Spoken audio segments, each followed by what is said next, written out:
અમદાવાદમાં બાળકો માટે ખાસ મનોરંજન પ્રવાસનો કાર્યક્રમ યોજાયો। કાર્યક્રમમાં મુખ્યમંત્રી ભૂપેન્દ્ર પટેલે હાજરી આપી।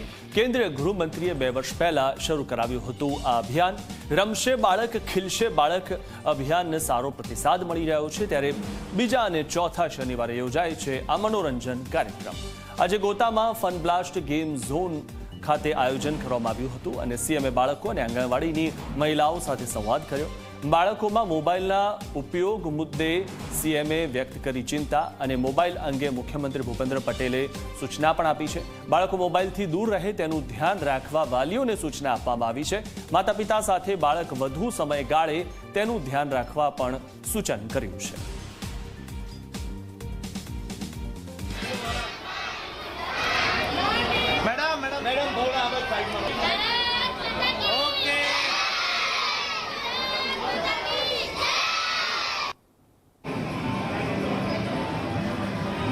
છે છતાં અહીં લાવી અને એને જમવાની વ્યવસ્થા સાથે સાથે 8 થી 11 અહીંયા એમને રમવાની વ્યવસ્થા પણ આ લોકસભાની અંદરથી કરવામાં આવી છે।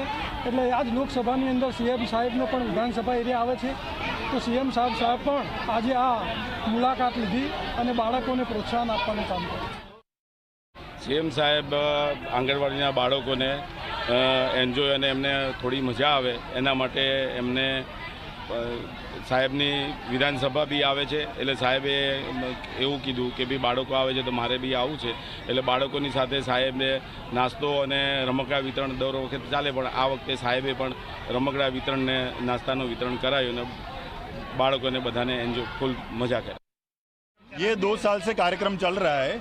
साहब का अपने जो गृहमंत्री साहब है उसका ये सेवाकीय कार्यक्रम है, जिसमें लोकसभा की जितनी भी आंगनवाड़ी आती है उसको उसके बच्चे को इधर खेलने के लिए लाते हैं गेमिंग जोन में। और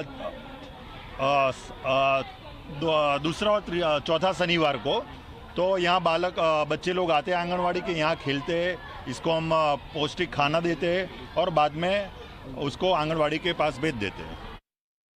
આજે અમે આવ્યા અને સીએમ સર અમારી સાથે હતા, તો તેમને બાળકોને બહુ જ આમ ગમત અને મજા આવે એવી વાતો કરી।